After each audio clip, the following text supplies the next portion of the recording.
Welcome back, everyone, to that mountaintop from which we dispense Olympian judgments about issues of history, religion, and culture, and why they matter. And all of this despite the fog, the fact that we're caught up in the same pathologies about which we are trying to deliver verdicts. My name is Kawal Campo. And my name is Mike Pierce. And this is a one-off episode in which we consider a very modern version of a 17th century phenomenon that we examined just 2 episodes ago. Yes, so please do go back and look at that, everybody, so that you can compare and contrast. Right. So today we're going to be looking at a very special person, this guy, Doug Wilson, and his whole direction of thought. Yes, many of our viewers will know about him, while many others won't. Until recently, he was easy to ignore as a fringe figure, but he's gaining support and attention quite rapidly. And in particular, one recent adherent has made his movement harder to ignore. And that figure is U.S. Secretary of Defense, or is it War now, Pete Hegseth. Yes, he of the leaked messaging app. Yes, he of the... somehow I've written that twice and they said it to a stupid man. Right, okay. I'm sorry. I should have said so. I didn't know if there I'm sorry. That's so good. I think that should stay in the recording.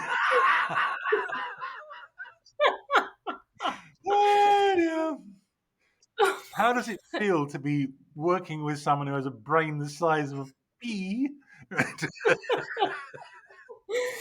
Yeah, I only wish that mine, functioned well enough that it could actually keep up with yours, and it still doesn't. Okay, the Communion of Reformed Evangelical Churches is the denomination that Wilson helped found and in which he is the dominant influence. Now, when we start saying things like Christian America and biblical law, I feel another Anabaptist moment coming on. Yes, because quite apart from flying in the face of the US Constitution, which liberals, by the way, misunderstand or misconstrue, the separation of church and state was meant to protect churches, not to lock them indoors. Biblical law in America is neither desirable nor even possible, nor even actually a coherent idea, because you would immediately run into the sand of exactly how these laws could possibly be translated into effect in a modern, not industrial, but post-industrial society. And yes, Anabaptism, it would all fly in the face of what Christianity actually is, which is a transcendent calling, making people disciples. It is not a program for running society. And to insist that it is depends upon a total confounding of the two testaments, Old Testament and New, but this is something we've expatiated at length on other occasions, so we will spare our viewers a rerun of that. Yes, and all of that, and just to say quickly, never mind the glaring observation that the Jews thought that Jesus was going to set up an earthly kingdom, and he blatantly did the opposite, really. Exactly. So there's okay, Pete Hegseth. Okay. So just to say a little bit about Hegseth's checkered personal life, he's been married 3 times. The first one lasted just 4 years, and he divorced after Hegseth admitted to 5 affairs. The imagination boggles. We won't dwell on that. And the next one lasted a little bit longer, and his third one is from 2019. Famously or notoriously, he had an email from his mother in April 2018, so between marriages: "You are an abuser of women. That's the ugly truth, and I have no respect for any man that belittles, lies, cheats, sleeps around, and uses women for his own power and ego. You are that man and have been for years." Now, I should hasten to add that she immediately apologized and attempted to retract that afterwards, but the damage, I suppose, was done. This really is in the aftermath of serious sexual allegations made against him by a Conservative staffer in October 2017.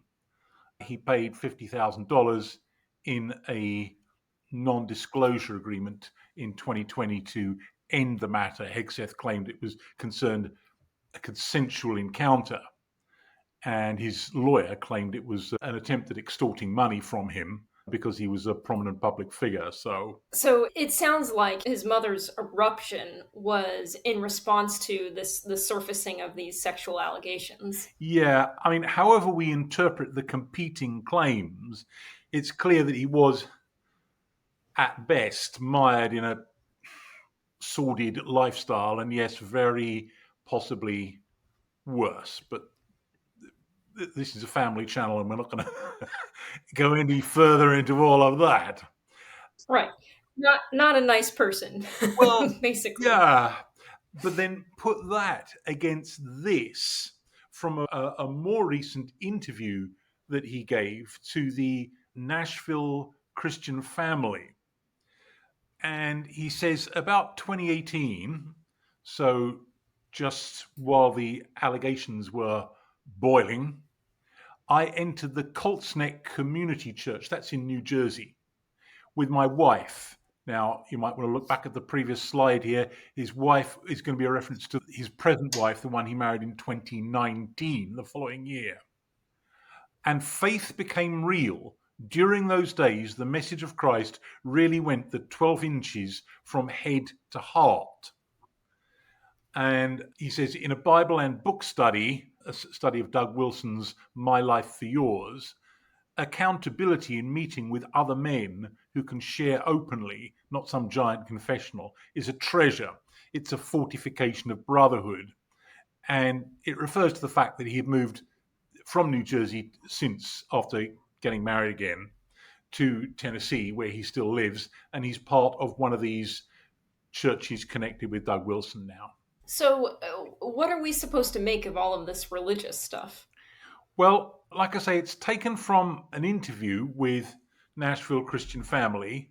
If we put the most charitable construction on all of this, he seems to have this kind of religious turn when he's getting into serious trouble. And he is then converted, or at least starts putting on a serious show of having seen the light. And maybe it is so. But the group he picks up on fits perfectly with his long-standing ultra-right-wing views. Right. And in addition to this, getting over a dozen tattoos on his arm and chest, most with muskets, swords, and flag. Not standard evangelical behavior, is it? No, most of the tattoos reference the Crusades, also echoing the title of his 2020 book, American Crusade, which we had pictured on the thumbnail there at the start of the episode.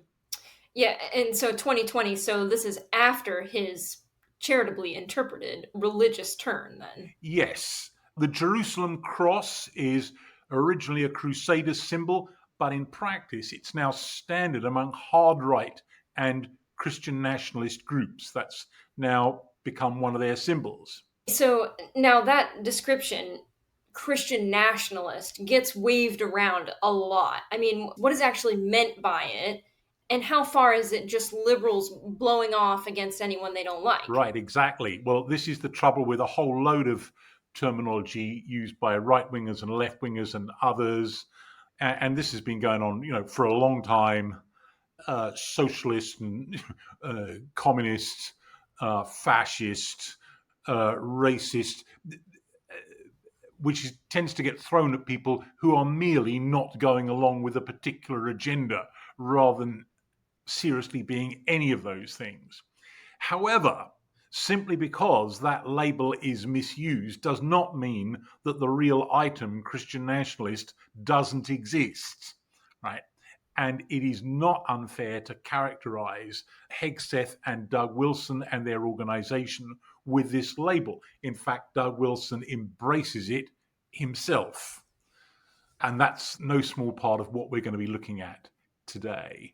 So, speaking of the man himself, Right, here's the man himself, Doug Wilson. We'll just touch on him briefly now and then come back to him properly in a few minutes. So, born in 1953, he is pastor of Christ Church in Moscow, Idaho, which effectively functions as the kind of the center for the communion of Reformed evangelical churches, and also of the Association of Classical Christian Schools.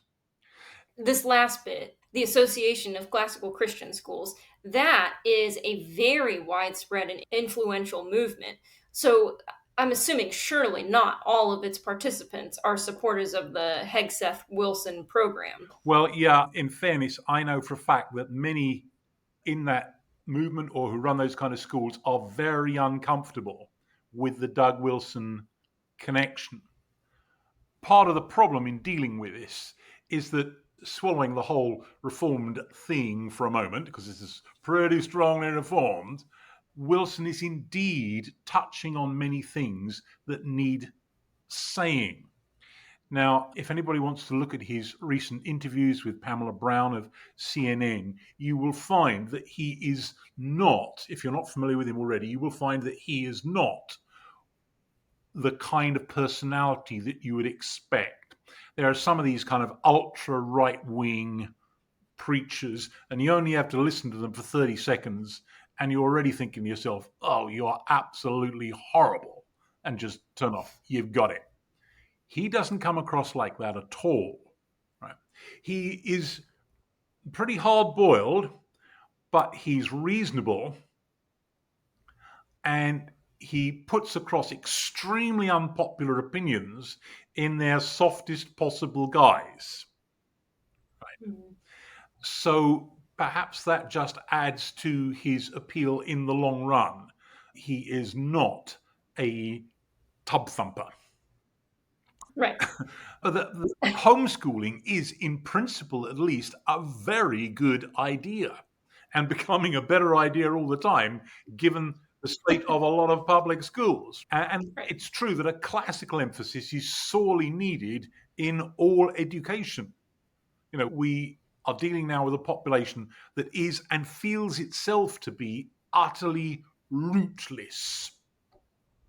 It's hard not to get exasperated with that because so many people among it slash away ferociously at any danger of roots appearing and then want to claim that they don't have any meaning to their lives or any direction or anything like that. Right. So this is sorely needed. But what's needed is something that is far less obviously agenda driven and partisan than what this provides. Now, I actually taught for one semester, just one class, in one of these schools, and was offered to use one of their omnibus books, which was a breeze through Western history. And it was pretty loaded, nothing like as loaded as the utterly appalling Abeka books in more low-grade Christian schools and homeschools, but nevertheless pretty loaded. And I found, to my chagrin, after looking through some of the earlier chapters, that my particular opinions were described by Mr. Wilson as, quote, heresy, down there with the Marcionites and the Gnostics. At which point I thought, well, blow you, we're going to sit light to all this. And I used my own prepared material that merely dealt with the topics required by the book. Okay, so it is pretty loaded. I'm not saying that this kind of stuff in general terms isn't sorely needed. It certainly is. But in a way, that's part of the danger, right? Something that is sorely needed is being provided by someone who's coming from this kind of direction. Right. And too, I feel like that's his conciliatory, self-deprecating, gentle attitude is part of what makes him so dangerous because his words seem very innocuous until you realize what he's actually saying. Right. But it makes, I'm afraid, call it some frailty on my part here, it makes me loath to lash out at him particularly harshly, because gentleness and self-deprecation is precisely what he's needed in the public arena at the moment. If only Right. it weren't in such an extreme version of the cause. Yes. Yeah. Yeah. So, before we get any further into what's going on right now, we should go back in time a little bit and look at this thing, postmillennialism. And with this, we're back where we left off a few weeks ago. And what we realized is that eschatology is not a theoretical parlor game, it has very practical consequences for action. Yes, it does. So we're going to have a look at what postmillennialism is and a lightning fast overview, like one slide, of its history. So, what is it? Well, the idea that there'll be a 1,000-year reign of the saints on the earth, and Christ returns only after that. So, it's a post millennial second coming. But the practical consequence of that is that the saints bring in the reign of the saints by making the world entirely Christian. It's a program for Christian domination. Yeah, if that doesn't sound a little scary already, just keep listening. Yeah. Yes. Now, as we said a few weeks ago, this man, Thomas Brightman, is the first postmillennialist. He was a Puritan minister, not some rabid extremist, just a slightly odd bod who was mad keen on expounding his ideas about the book of Revelation. Of course, the actual Protestant reformers, including his hero Calvin, were not at all keen on the book of Revelation and said as little about it as they possibly could. In fact, Luther went a bit further even than that. Okay, well, here comes our promised or threatened lightning fast history of postmillennialism. So, started by Thomas Brightman in the early 17th century, widely held by many Calvinists during the English Civil War period, including by extremists like the Fifth Monarchists. And these are people that we covered in a whole episode just a few weeks ago. So if you want to see more, please go back and take a look at that. But it had a rather more respectable history after the 1660s. It became the dominant view among 18th and early 19th century Protestants, especially evangelicals, and it tended to be fused with the Enlightenment progress myth. The progress myth being that the world's going to get better and better. That's a rather secular vision. And the post-millennial view is, yeah, it is, and it's going to become more and more Christian, which is better. Right.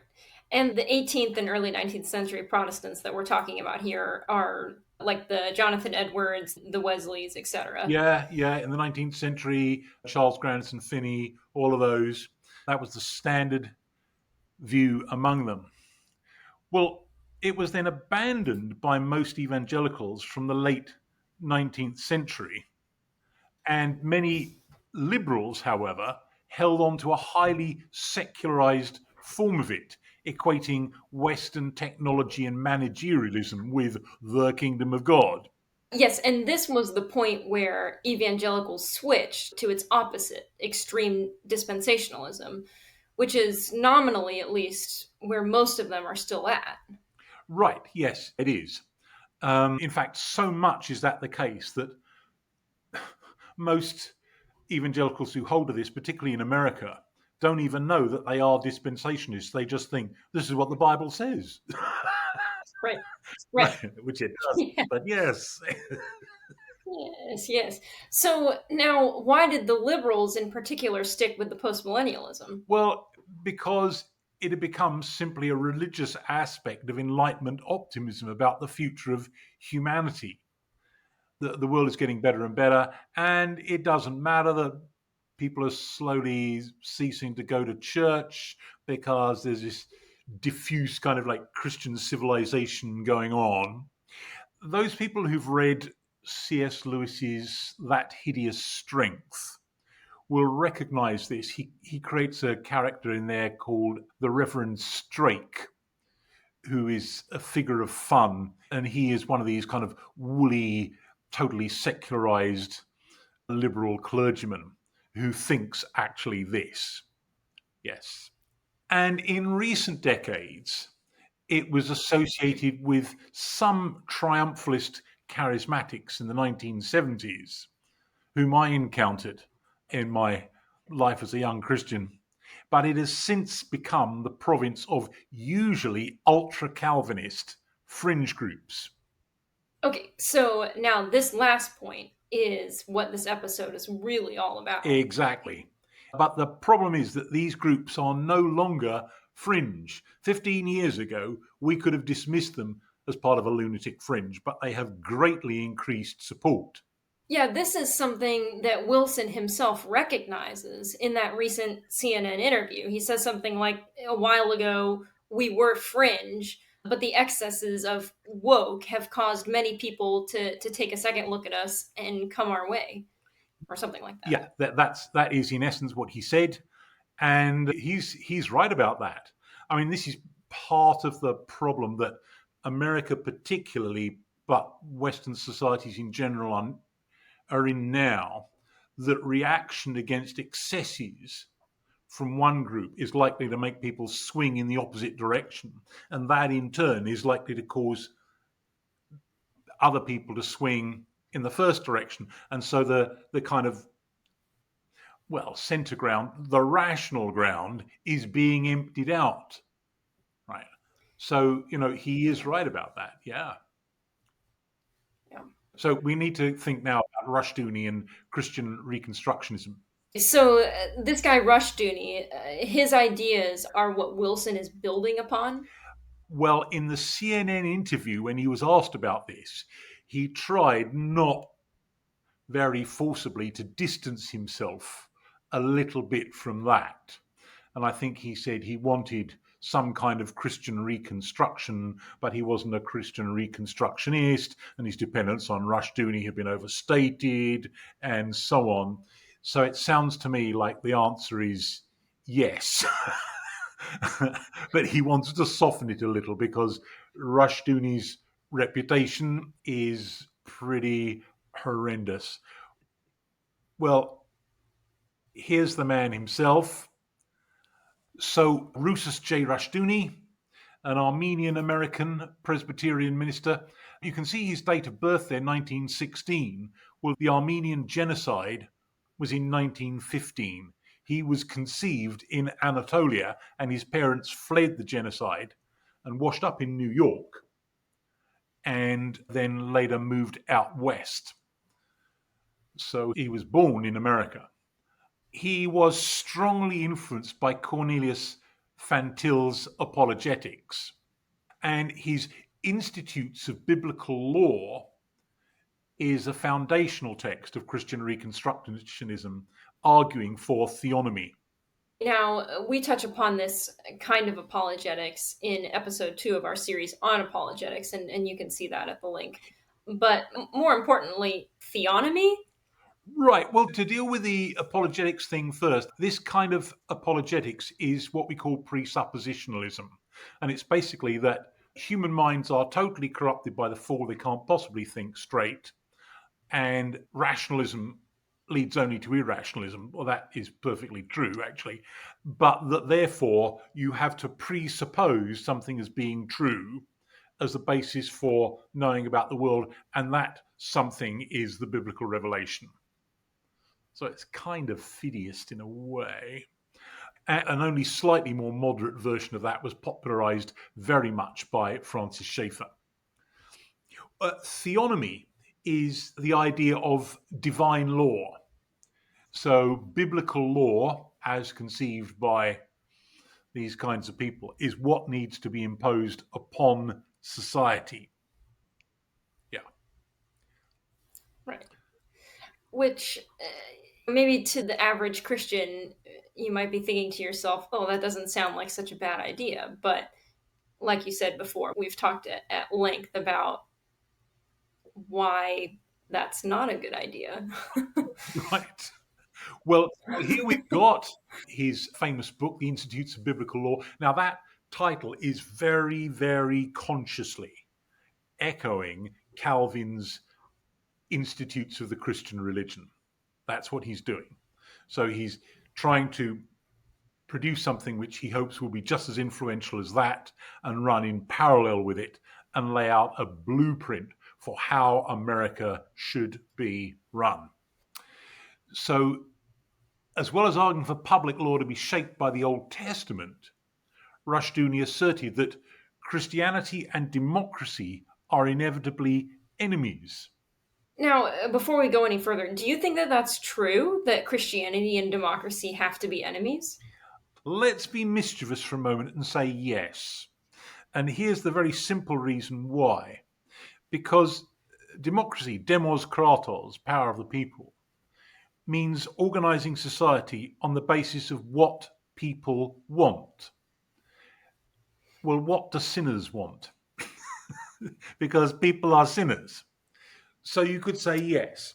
I would rescue myself, however, by saying, well, there are a whole load of other arguments that can be made for democracy. It's the least evil one, perhaps.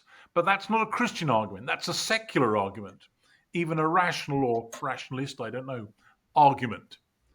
But that actual Christianity doesn't have a preference for one form of government over another, right? Because it is not a program for running society. The early Christians were not Democrats. The early Christians had no political program. Now, this is why all of these secularist lambastings of the New Testament are so mistaken. The New Testament doesn't even condemn slavery. Well, no, of course it doesn't, because slavery was a social fact, right? Right. It didn't have a social or political program in that sense. It's easy to show that the early church undermined slavery by the way that they lived and behaved and interacted with slaves. But that's a whole other story we can't pursue here. So the mistake is not in saying Christianity and democracy are inevitably enemies. It's a category error. It's making Christianity one program for running society and democracy another. But if that's true only of the second, it's not true of the first. Right. But he also minimized the number of Jewish deaths in the Holocaust. He wasn't completely a Holocaust denier. So Carl Trueman comments, his sources are atrocious, second-hand, and unverified. That he held this position speaks volumes about his appalling incompetence as a historian, and one can only speculate as to why he held the position from a moral perspective. He deals with the matter under the issue of the ninth commandment about not bearing false witness, and ironically breaches it himself in his presentation of the matter. I love that. Just beautifully said by Carl Trueman. Now, he, like the late Tim Keller, may he rest in peace, both of them strongly reformed. They do this so well where they tend to keep that in the background in the interest of promoting a mere Christianity. Yes, that's true about both of them. Some viewers of this channel will lament the fact that I am not remotely reformed, but I have all the time in the world for voices like theirs. They are Right. winsome, they are well informed, and they're promoting Christianity generally.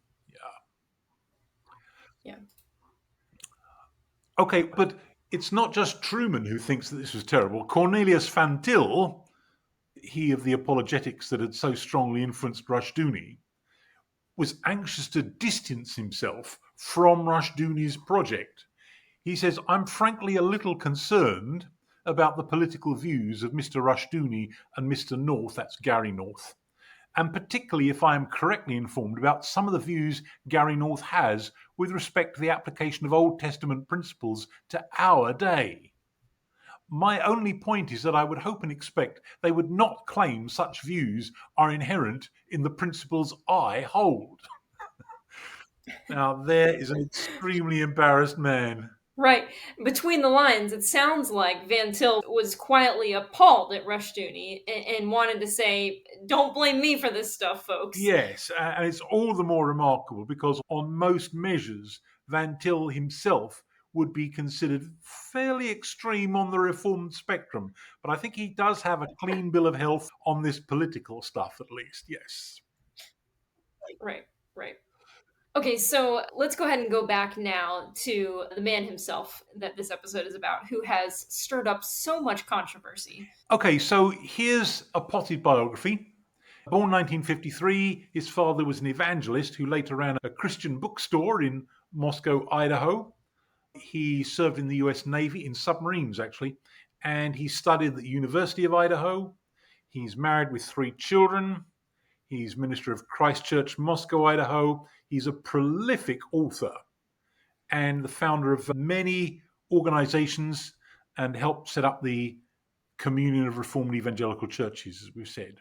So, not really an exciting biography. On the surface, just productive and wholesome. Yeah, that's right. But it's about to get extremely controversial. So, Wilson co authored this book, Southern Slavery as It Was, published in 1996. And effectively, what he's doing is praising slavery with faint damnation. Most people will be familiar with the phrase damning someone with faint praise, taking some iconic figure, I don't know, Martin Luther King, Billy Graham, Queen Elizabeth II, and saying something so feeble in praise of them that we glean that you don't like them. Well, the opposite is possible. You can praise something with faint damnation. So, slavery as it existed in the South was not an adversarial relationship with pervasive racial animosity. Wow. It was a relationship based upon mutual affection and confidence. There has never been a multiracial society which has existed with such mutual intimacy and harmony in the history of the world. I mean, that's just going to make you either laugh or cry, I feel like, or maybe a little bit of both in my case. But I knew we were going to come to this because this is like the folly that he just can't get away from. I did a little bit of digging, and you can't actually buy this book anymore, this Southern Slavery as It Was. It is on Amazon, but it'll tell you that it's out of print. So I actually read a blog article that Doug Wilson himself wrote, and he says that they pulled this book not long after being published due to citation issues, and then he published an updated version called Black and Tan, which you can still buy. And of course, he reworked the material before republishing. So the position that he's hiding behind now is that what he means by all of this is that there can be found examples of both kind and benevolent slave owners as well as really terrible slave owners. But on the whole, the wrongness of the institution of slavery is why God himself caused the Civil War to happen. Right. Yeah. I mean, in the CNN interview, he says, I'm trying to give his words as exactly as I can remember them. This kind of chattel slavery is unbiblical. Now, that sounds to me like a woeful understatement, particularly coming from a man who thinks that biblical law, as he understands it, should be the law of the land. That's an Right. extremely worrying statement, I think. Yeah. Yeah. Yeah. I feel like as we've sort of dived into different topics in history, I feel like we see this time and time again. It's like, well, it's all right and good as long as it's my version of what the law should be. Right. Yeah. Well, here's his co author, Steve Wilkins, just 3 years older than Wilson. He's a pastor in the same grouping, the Communion of Reformed Evangelical Churches, and a former board member of the League of the South, which is a neo Confederate organization aiming at, quote, a free and independent Southern Republic. That sounds really terrible and like they want to start the Civil War all over again. Well, probably not that, but there's certainly a kind of a pining for the antebellum South, yes. This is always the trouble in assessing radical individuals and groups.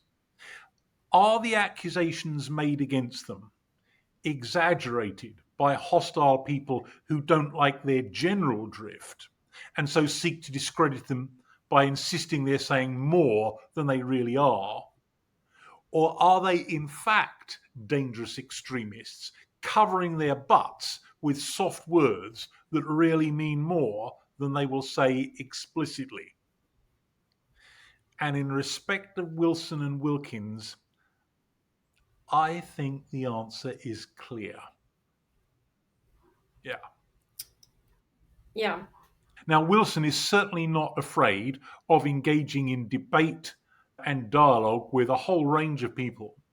So, back in May 2007, he famously debated Christopher Hitchens in 1949 to 2011. Hitchens sadly died of throat cancer that year, who was one of the new atheist so called four horsemen of the apocalypse.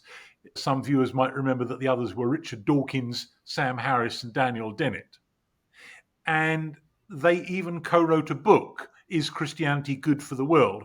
Because Hitchens had previously published a book called God is Not Great, How Religion Spoils Everything.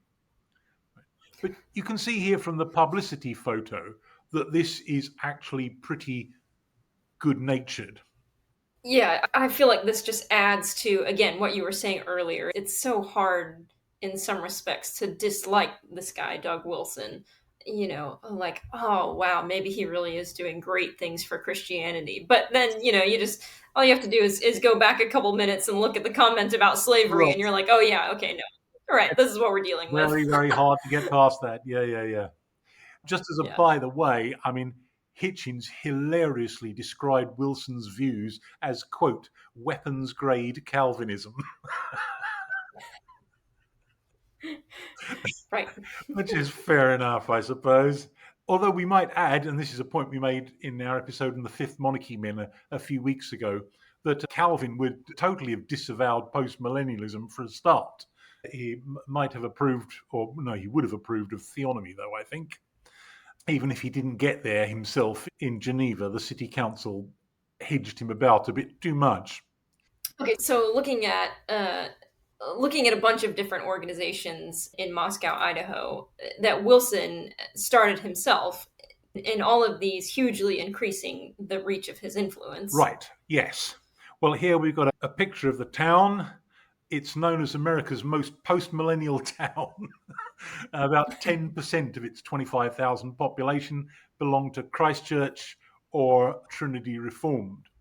So, doing the math, that translates to just over 1,000 people in each of the two churches. So they're big churches, but not necessarily mega churches. No, I have a feeling that Wilson wouldn't want them to become mega churches, that if they continue to grow, he'll simply plant more congregations, which I think is good. I mean, I am an extremist of a different kind. I would say that once a congregation gets to about 200 or maybe just a little more, it needs to split, which is not a proposition that I imagine most American Christians would agree with me on. But there we are. I tend to think that congregations should be organizations or bodies of people, anyway, in which everybody has some reasonable level of knowledge of everybody else, rather than being some Right. kind of spectator thing that people show up to.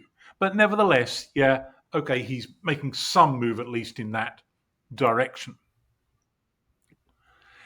Now, these are the related institutions in Moscow, Idaho. So Christchurch, obviously, Trinity Reformed Church, which is a church plant of Christchurch, founded in 2003. Canon Press, which Wilson founded in 1988 and has since been taken over. It's now in other hands. New St. Andrew's College, of which more in a moment.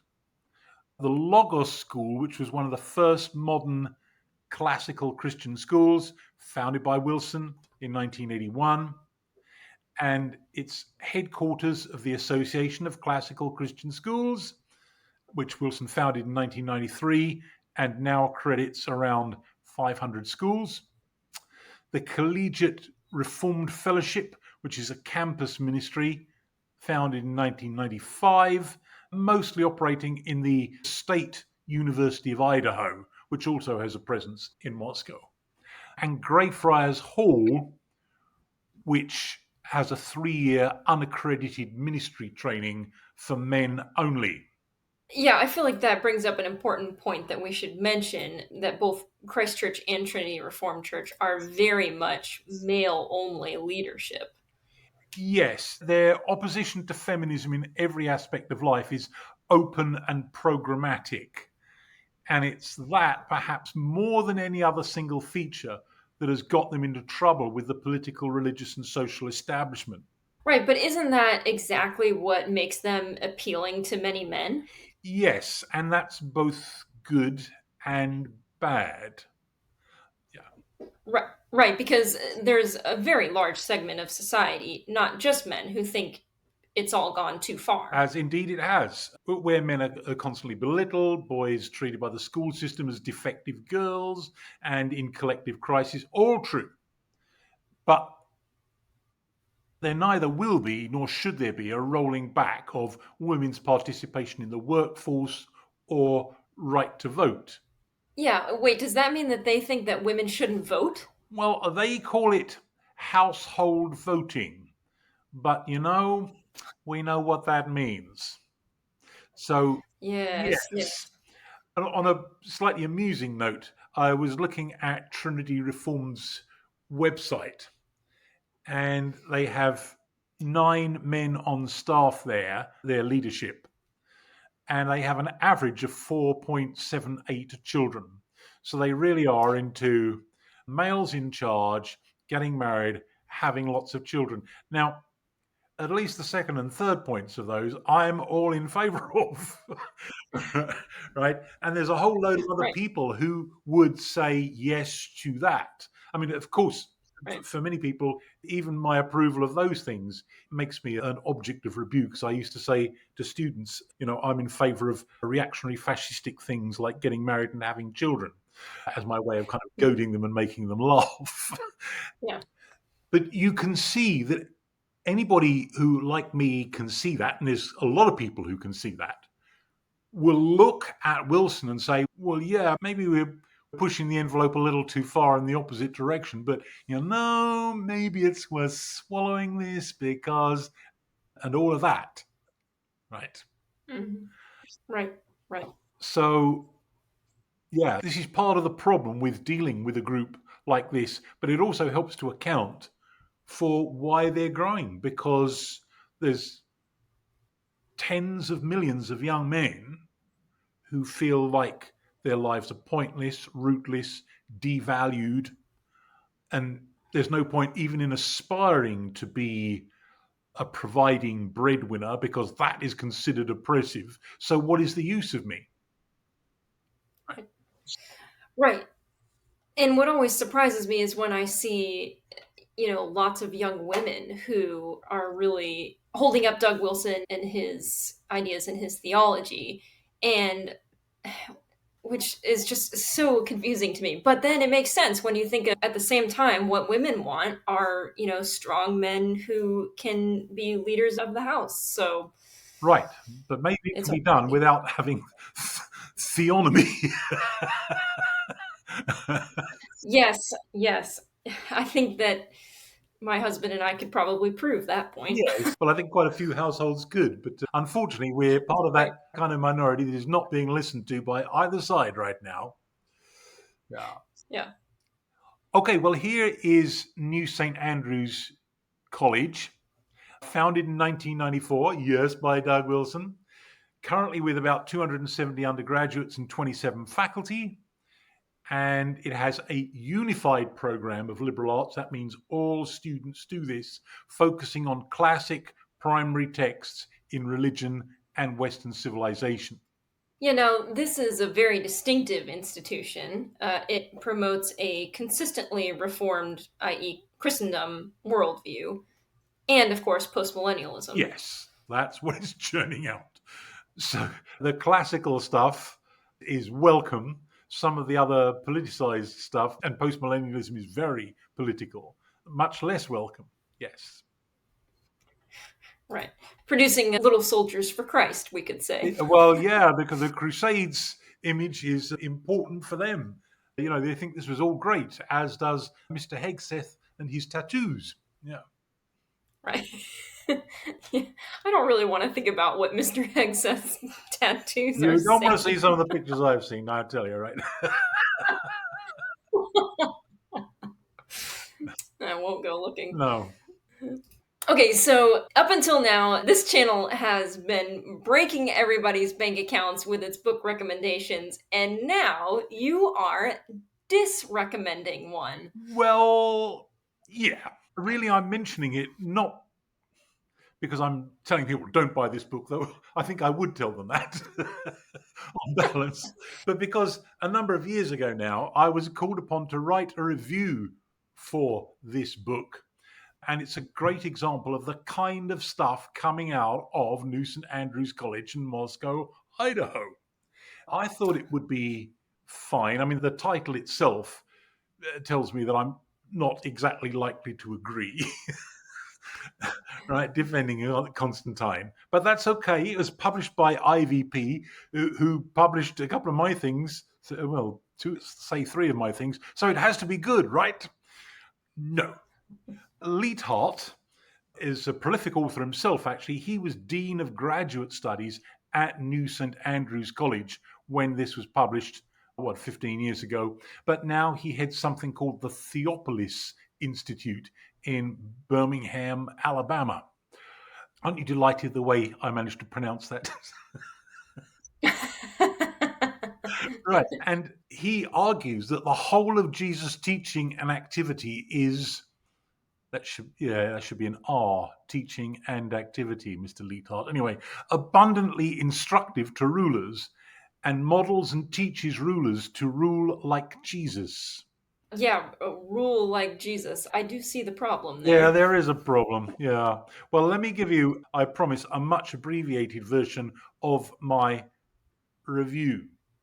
The idea that the Roman Emperor Constantine, who reigned from 312 to 337, quote, mandated that every Roman citizen become a Christian is so palpably false that it can be believed by no one but preachers. You know, those pulpit declaimers who got C- for church history and seminary because they were giving all their attention instead to more spiritual subjects. So when Peter Leithart claims early on in defending Constantine that this facile misbelief is among the myths he aims to dispel, one wonders just how serious an academic book this is going to be. Is this perhaps Don Quixote in a toga? He is nevertheless committed to vindicating the very project, Christianizing the Roman Empire, of which he absolves his hero. But Leithart makes clear early on his true purpose in writing this book. Quote, here, biography serves the interests of polemic, and as the book progresses, biography recedes as polemic comes to the forefront. By the final chapter, I have abandoned biography almost completely. Goodness, readers can hardly complain that they have not been warned. After reviewing Constantine's legal innovations as emperor, and considering the case for and against each major change having been inspired by his Christian faith, Leithart concludes, quote, I do not find the evangelization of law at all threatening. Civil law cannot be religiously neutral. It cannot serve Jesus and Jupiter, God and Mammon. It will either love the one and hate the other, or hate the one and love the other. I comment, and if that is not straining the sense of Luke 16:13, then I don't know what is. Leithart has no time for the idea that, quote, Jesus offered little guidance on an ethic for officials and rulers, not expecting his followers ever to be in charge. Instead, he insists that the whole of Jesus' teaching and activity is abundantly instructive to rulers and models and teaches rulers to rule like Jesus. Ruling like Jesus. Much of Leithart's polemic will strike most contemporary Christians as incongruous, and his biblical arguments most notably his insistent conflation of Old and New Testaments as only occasionally persuasive. Too many of us can still hear Jesus' insistent, "My kingdom is not of this world." Even most of Leithart's fellow Reformed Christians have learned in recent generations to seek another basis for their civil ethic than its Augustinian and Calvinist Christendom originals, and so have come to share the hesitations of their non-Reformed contemporaries about Constantine's pushing of the first dominoes. Leithart's parting shots, though, fail to convince. He says, in the end, it all comes round to baptism, specifically to infant baptism. He believes that we stand in need of a revival of a purified Constantinianism. Now, there's an admission that the original was none too good.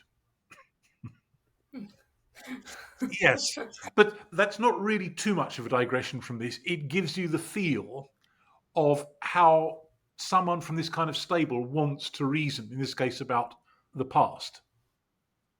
Right. Yeah, absolutely. Well, central questions raised by Wilson's movement.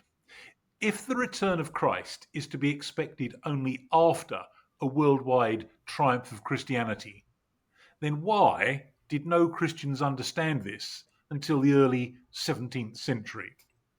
It seems to me that that's a rock that we can't get past. Is Christianity a political movement as much as a spiritual one? Yeah, now this is a big problem, right and left. Yes, I would want to take an extremist position, I'm afraid, and say that an awful lot of professing Christians are not, and that their real religion is their politics, with the verbiage of Christianity as a justifying patina across the top of it. That their concerns come constantly back again and again to their politics and leaving out of account what Christianity actually is, which is a transcendent calling upon your life. That might sound harsh, but I'm afraid, well, I haven't seen more of it than most viewers of this channel. We've all been exposed to all of this kind of hogwash. Right? Yeah. Well, thirdly, are the Old and New Testaments to be conflated as manuals for action in the present? And if so, should we be stoning people to death for offences as various as adultery and idolatry? What does this mean for women's right to vote or anyone's right to vote? What about slavery? Yes, and this is an issue that we have kicked against several times in previous episodes. Yes, and will doubtless come back to again and again, because I'm afraid this is one of the central distortions of Christianity, not just in the past, but in the present as well. Yes. Yeah. Okay, well, finally, the Wilson setup is not alone. In fact, I suspect that its numbers are dwarfed by people involved in the so-called New Apostolic Reformation, which is a similarly post-millennial movement, a movement, not an organization, right? Encompassing a wider range of evangelicals, especially some Pentecostals and charismatics. Okay, now this is odd because, as various commentators have pointed out, you'd normally expect Pentecostals, at least, to go with the opposite extreme on eschatology, that Jesus is coming back any minute to rapture Christians out of this mess and the world is going to hell. Yes. So clearly, some have kind of leapt the dial from one end of the spectrum to the other.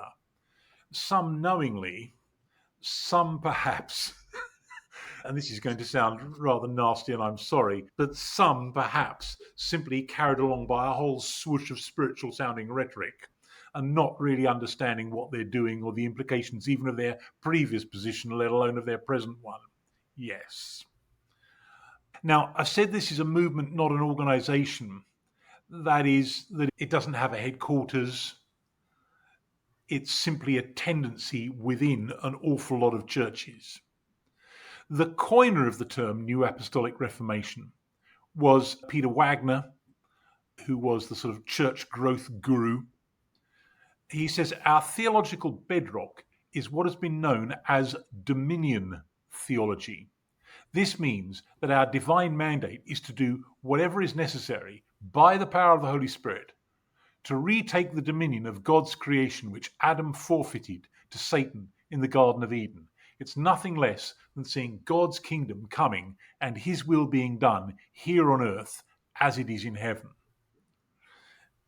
And it's often called dominionism.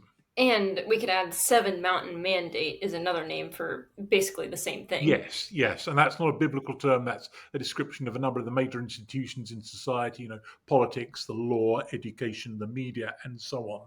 I can't remember off the top of my head what the other three are, as those things which Christians should seek to come to dominate. Perhaps it's a bit like the leftists' long, slow march through the institutions, which was suggested back in the 1930s and which by now might be thought to have been accomplished. Maybe that's the direction of thought here. Well, right. Like Wilson's movement, NAR is moving from the fringes closer to real influence. And because it's more amorphous than Wilson's Communion of Reformed Evangelical Churches, it's often a matter of debate as to which leaders might count as part of NAR. And we're not going to give a proper discussion to this, but we'll flag up here a couple of people. Yeah, these are some pretty big names. Yes, pastor and author Dutch Sheets, who I found out is worth more than $200 million, by the way. He was also one of the prime instigators of the January 6th riots in Washington, D.C., and was never called to account for it legally. And televangelist Paula White, she of the Mar-a-Lago face, that's extremely ungallant of me, I realize I repent at once. Well, not too much. Who is President Trump's principal spiritual advisor. So, yeah, they're among the most influential proponents of NAR, but there's a whole load of others. Well, on that cheerful note, we hope you enjoyed that, everybody, though we realize that some of you will have been outraged from one direction or another. Yes, please put your vilifications on record for all time in the comments. The only kind we've deleted so far, no matter how crazed, were actually racist. So stay clear of that and threats of violence, and we'll probably let them stand. Yeah. Or you might even have something nice to say, really? Or a fresh idea to contribute. Those are even more welcome. Definitely. But if you did enjoy this, we would love it if you would repost it on social media. That would really help us out. Like we said, you can comment, subscribe, share, all the things would be extremely helpful. We will forever be in your debt or something like that. Yes, please do all the things. Thank you, everybody, and we'll see you next time. Bye-bye now. Bye, everyone.